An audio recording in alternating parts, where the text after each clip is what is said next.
This is Jason Emerald again. We're still talking about the blurring, but we're moving on. I'm just having more fun saying, well, the textbook kind of tries to categorize, but sometimes it just doesn't get it. This is more about the blurring, and we're going to talk about the two basic types of software that the textbook talks about. Now, this isn't too much blurring. It's okay. It works to a certain extent. There's two kinds.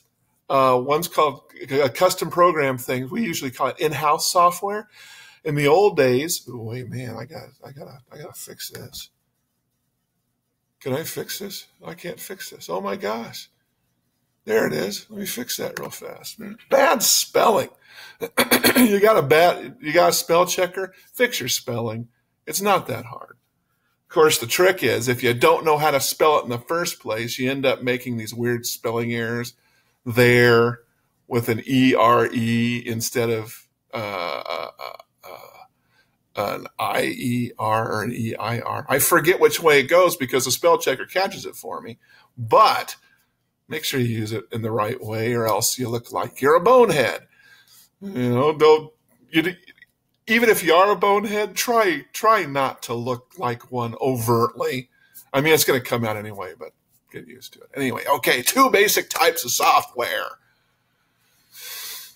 Okay, first one. All right, let's talk about custom program, which is usually called in-house software. In the really old days, we used to call it roll your own. It means whatever software you had available to you, you said, well, it does kind of what I want to do, but I want to do some other stuff with it too. So you would actually make your own software. Much more prevalent back in the old days, not so prevalent at all these days. Because usually if you try to do that, you're going to want to try to market it, and this may not be what your company's all about. It was an interesting thing. You guys have heard of Hertz, right? The place that rents cars. They wrote a lot of customized software for what they do. That was just the way it was. They're an old enough company that they came from that kind of background. And so they wrote their own software. Well, it got to the point to where their software seemed to work so well, and the company was so good at making the software that ultimately they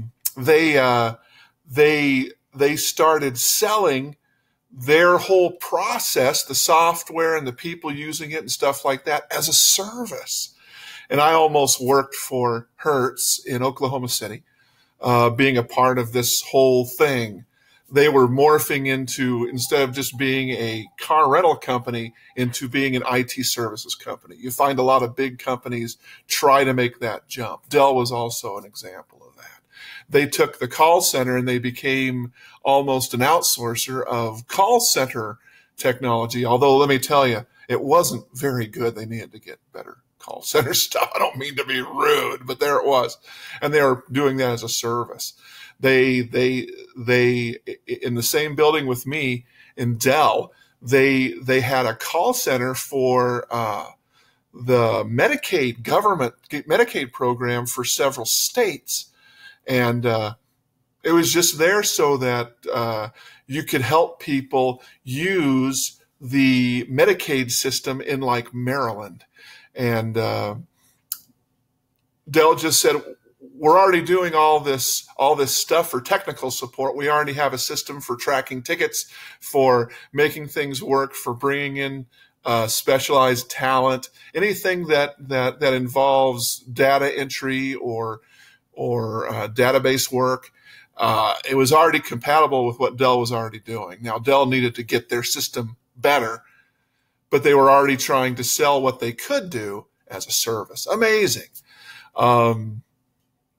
Anyway, it has to do with custom program stuff. Otherwise, you have this other thing. It's called commercial off the shelf. I used to work for the military, and they shorten up everything into an acronym, and that's called COTS, commercial off the shelf stuff. And the military has gotten into doing that because it figured out that doing custom program stuff all the time was really intensely expensive, and they really didn't have a whole lot of expertise for doing it. And people kept bringing in commercial software anyway, so they found a way to do that without breaking procurement rules and things like that. It was much cheaper just to license this talent than it was to do that. As long as you weren't dealing with classified stuff. And that was always the weirdest thing, was you would try to bring in this software into the classified environment, which is very segmented, secret, top secret, stuff like that. And if the vendor didn't grok the fact that it had to be inside these enclaves and it couldn't talk to anything else, they really couldn't bring in their software. And there was certain companies that were perfectly willing to do that, because getting government contracts, especially with the military, is extremely lucrative. Oh my gosh, it's amazing. If you can ever get work at a military contractor and you can stand it. I went insane. I had to leave. Money, lucrative. Don't know how long it's going to last. All gravy trains come to an end, but there it was. Okay, so let's get back to it. They had the distinctions, custom programmed and COTS software. Roll your own or buy it. That's not very clear. And in fact, the more you get into actually using an application, the less you see this, because you do always do a combination of both. Right now, take Eastern, for instance, Eastern New Mexico University. We have a product called Banner. It's actually built on top of the Oracle database, and it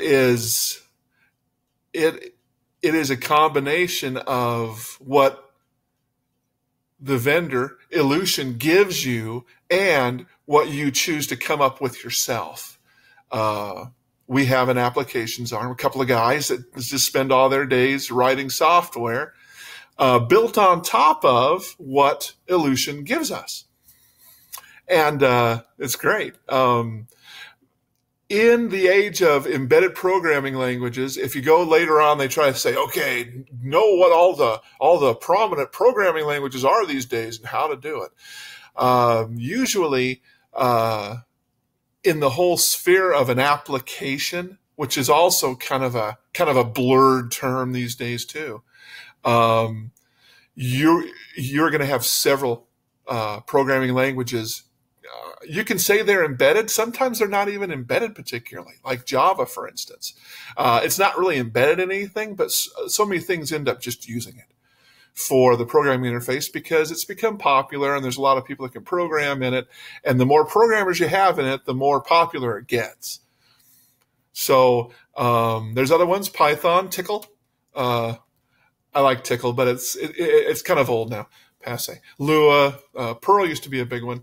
SQL is actually the embedded language inside the Oracle database, and it really blurs that dividing line between the in-house roll your own custom program stuff and the prepackaged. You have both, and it really makes for a technical headache for the poor vendor because they can't really help you with your programming.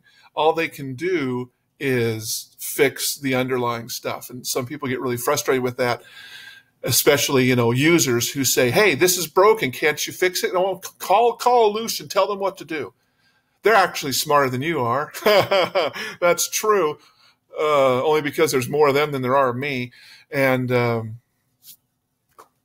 so you get caught in this whole mess of, is this something that Illusion gave us as baseline, the stuff that they provide, or was it custom programming that we did on top of that or around it? So as a developer, you have to be careful. If you want to go into a business where you're creating a software package, you're going to end up putting an embedded language in it so people can customize it for their own use. And if you choose not to do that, well, you're probably going to fail in the larger, more generalized market. I need to get that off there so you can read it a little bit better. Sorry. Anyway, there you go. There's two basic types of software slammed and blurred just for your entertainment. Have a great day, you guys.